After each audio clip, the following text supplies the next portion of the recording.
अंगूठी चोर। महाराजा कृष्ण देव राय एक कीमती रत्न जड़ित अंगूठी पहना करते थे। जब भी वह दरबार में उपस्थित होते तो अक्सर उनकी नज़र अपनी सुंदर अंगूठी पर जाकर टिक जाती थी। राजमहल में आने वाले मेहमानों और मंत्रीगणों से भी वह बार बार अपनी उस अंगूठी का जिक्र किया करते थे। एक बार राजा कृष्ण देव राय उदास होकर अपने सिंहासन पर बैठे थे। तभी तेनालीराम वहां आ पहुंचे। उन्होंने राजा की उदासी का कारण पूछा। तब राजा ने बताया कि उनकी पसंदीदा अंगूठी खो गई है और उन्हें पक्का शक है कि उसे उनके 12 अंगरक्षकों में से किसी एक ने चुराया है।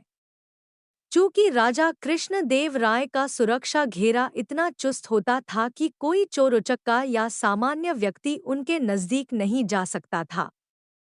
तेनालीराम ने तुरंत महाराज से कहा कि मैं अंगूठी चोर को बहुत जल्द पकड़ लूंगा। यह बात सुनकर राजा कृष्णदेव राय बहुत प्रसन्न हुए। उन्होंने तुरंत अपने अंगरक्षकों को बुलवा लिया। तेनालीराम बोले, राजा की अंगूठी आप 12 अंगरक्षकों में से किसी एक ने की है, लेकिन मैं इसका पता बड़ी आसानी से लगा लूंगा।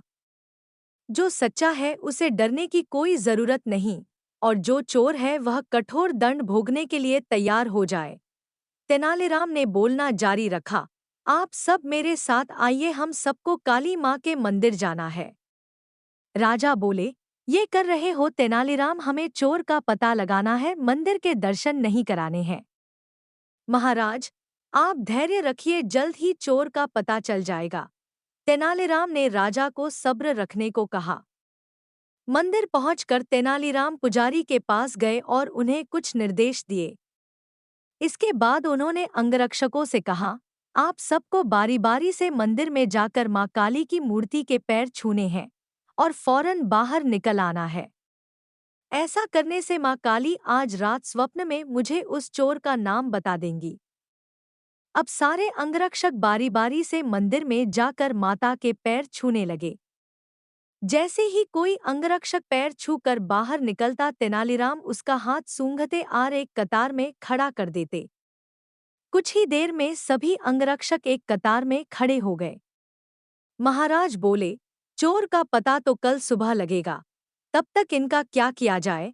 नहीं महाराज, चोर का पता तो ला चुका है। 7वें स्थान पर खड़ा अंगरक्षक ही चोर है। ऐसा सुनते ही वह अंगरक्षक भागने लगा, पर वहां मौजूद सिपाहियों ने उसे धर दबोचा और कारागार में डाल दिया। राजा और बाकी सभी लोग आश्चर्यचकित थे कि तेनालीराम ने बिना स्वप्न देखे कैसे पता कर लिया कि चोर वही है। तेनालीराम सबकी जिज्ञासा शांत करते हुए बोले, मैंने पुजारी जी से कहकर काली माँ के पैरों पर तेज सुगंधित इत्र छिड़कवा दिया था, जिस कारण जिसने भी माँ के पैर छुए उसके हाथ में वही सुगंध आ गई। लेकिन जब मैंने 7वें अंगरक्षक के हाथ महके तो उनमें कोई खुशबू नहीं थी। उसने पकड़े जाने के डर से माँ काली की मूर्ति के पैर छुए ही नहीं। इसलिए यह साबित हो गया कि उसी के मन में पाप था और वही चोर है। राजा कृष्ण देव राय एक बार फिर तेनालीराम की बुद्धिमत्ता के कायल हो गए और उन्हें स्वर्ण मुद्राओं से सम्मानित किया।